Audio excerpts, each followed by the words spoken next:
Namaste, Hare Krishna, Chapter 1, which is entitled as Arjuna Vishada Yoga. Let's quickly recap. In our past 15 sessions, we have covered 31 slokas from Chapter 1, Arjuna Vishada Yoga. Let's quickly recap and connect to today's verse. The very first sloka in Bhagavad Gita, where Dhṛtarāṣṭra opens up the conversation to Sanjaya. That's the very first sloka. He's asking about what's happening in the battle of Kurukshetra, what happened. And then Sanjaya explains that in the second, that the Pandus and Kurus, they are all gathered. And then Duryodhana is approaching his Guru Dronacharya to speak few words.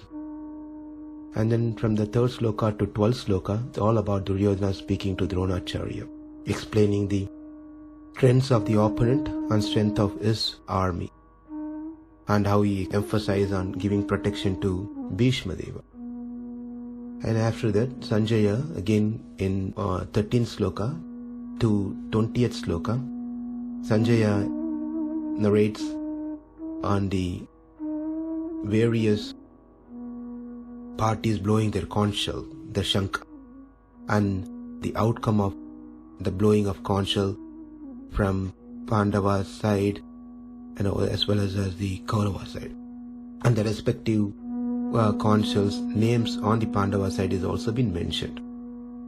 And after that, on sloka number 21, Arjuna requested Krishna to take the chariot in the midst of the parties so he can see who all have come to support the Kauravas, the evil-minded Duryodhana. On 24th sloka, Sanjaya speaks up again, saying that what happened after Arjuna requested Krishna to take the chariot. Sanjaya says that Krishna immediately took the chariot over there. And then on the 25th sloka, Krishna said to Arjuna, look at this. The assembled parties are Kurus. He generally used this term as Kurus. That means you are also from the same lineage and they are also from the same lineage. You are all same family, one family, but here to ready to fight. That's the message indirectly Krishna gives to Arjuna on the 25th sloka. And on the next sloka, Sanjaya is explaining on 26th and 27th sloka what was that Arjuna was seeing when Krishna said this one. He could see all different grades and friends and levels of relatives, gurus and friends and well-wishers and so many people he could see. As he was seeing all these different grades of people, then he started speaking. He started speaking from the 28th sloka onwards, then until second chapter, sloka number 8. It's all about Arjuna speaking his mind to Krishna. On the 28th sloka, we saw how he expresses his emotions to Krishna. That is, his body is quivering and the hairs are standing on the end and the Gandiva bow is slipping from his hand. Body is trembling and he couldn't do much. He is losing control of himself. He cannot stand any further and is forgetting his own identity, is forgetting himself. His mind is just wandering, completely uncontrollable, and he feels that Viparitani Keshava, meaning that there's no any good fortune so ever that he could see around the surroundings. Whatever he could see, nothing he could see as should, rather he only see everything is misfortune upon this whole scene. Keshava, the only good thing that I could see is your beautiful curly hair. Nothing else I could see. Also, what is it going to be on the 31st sloka? He said, what is it going to be good by killing our own kinsmen? What's the use of getting victory, kingdom and happiness? So, na kāṅkṣe vijayam Krishna, na ca rājyaṁ sukhāni ca. What's the use of having all this thing? And then Krishna's response was, well, you got to win the battle. If you don't fight, you will not win the battle. And if you don't win the battle, you will not get a good name. No name for Kshatriya, not a good name means he can't mentally be happy. And no happiness means obviously implies that you have lost your battle, which means you lost your kingdom. If you don't have any of this army, kingdom, nothing, it makes it much easier for Duryodhana to kill you. Once you're killed, you'll be dead and you're gone. So they're turning Krishna's mind. This is what Krishna is going to tell. Arjuna said, I'm not interested in kingdom, victory, kingdom, or even happiness.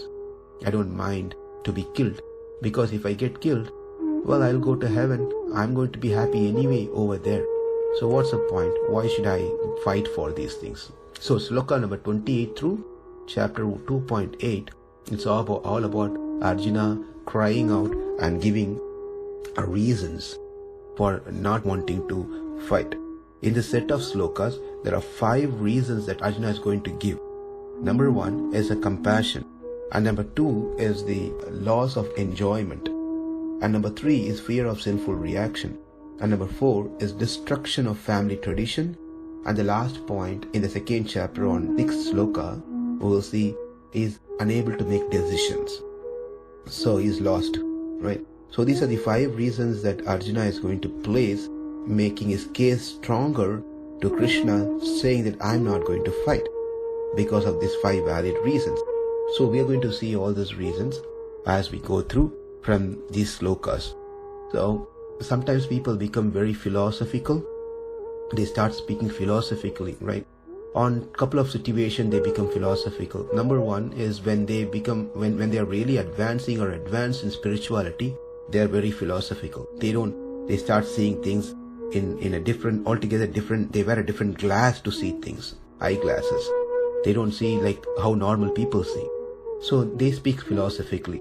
Or sometimes people there are some other people who also speak philosophically, just theoretically, but not practically, because they don't have practical realizations or experience, but they also speak theoretically philosophical thing. Could be the reason because they really cannot handle the situation. That could be the reason they are giving philosophical reason. We should be get into fight, not get into argument, just leave it as the way it is. Right? That could be because incapable situation. And especially when it comes to Krishna is not a person who encourages such mentality. He says that one has to do their duty, whatever their duty are. The biggest problem with Arjuna here is he acted himself to be very spiritually advanced person. We have to see Arjuna in a different position now. Of course, Arjuna is rājyena. Leaving those things aside, for us to understand Bhagavad Gita, we have to see Arjuna in a different platform now. So, Arjuna is thinking himself to be a very advanced person. Because if thinking advanced person, he is giving all these reasons to Krishna. And then he is saying his reasons are blunt, meaning that it's very obvious that he is getting completely confused between dharma and adharma. You don't know he's thinking dharma to be adharma and adharma to be dharma. And the second reason is that he doesn't know where to show his compassion. Sometimes people think compassion means you should see differences between people. We should show compassion to anyone and everyone.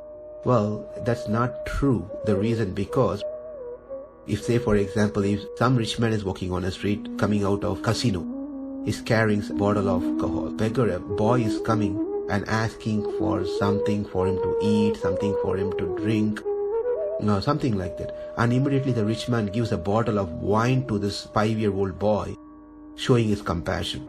So that's not a compassion. That's not a compassion. Say for example, if a thief is breaking into the house, you don't show compassion to that person. A terrorist is coming into the country, you don't show compassion. If a snake is coming to got into the house or trying to harm someone, you don't show compassion. So compassion should be shown in a right place, whereas Arjuna was trying to show his compassion in a wrong place. So therefore, in the 32nd sloka, he continues further. Let's see 32nd sloka. Kim no rājyena Govinda, kim bhogair jīvitena va, yeṣām arthe kāṅkṣitaṁ no, rājyaṁ bhogāḥ sukhāni cha. So over here, he said, what is the use? What is the use? Oh Govinda, to get this kingdom, to get this happiness. There's no use. Yeṣām arthe kāṅkṣitaṁ no. Even though there may be a desire, out of the desire, may these people have arrayed over here in an army. But then what's the use of all these things? There's no point in fighting. Kim no rājyena Govinda, kim bhogair jīvitena va, yeṣām arthe kāṅkṣitaṁ no rājyaṁ bhogaḥ sukhāni ca. I don't feel like fighting. I shouldn't be fighting, even though these people may want to fight, because I'm not interested in material thing. Therefore, he started speaking here in 32nd sloka, and further is going to be continued and explained his reasons that we saw. Namaste, Hare Krishna.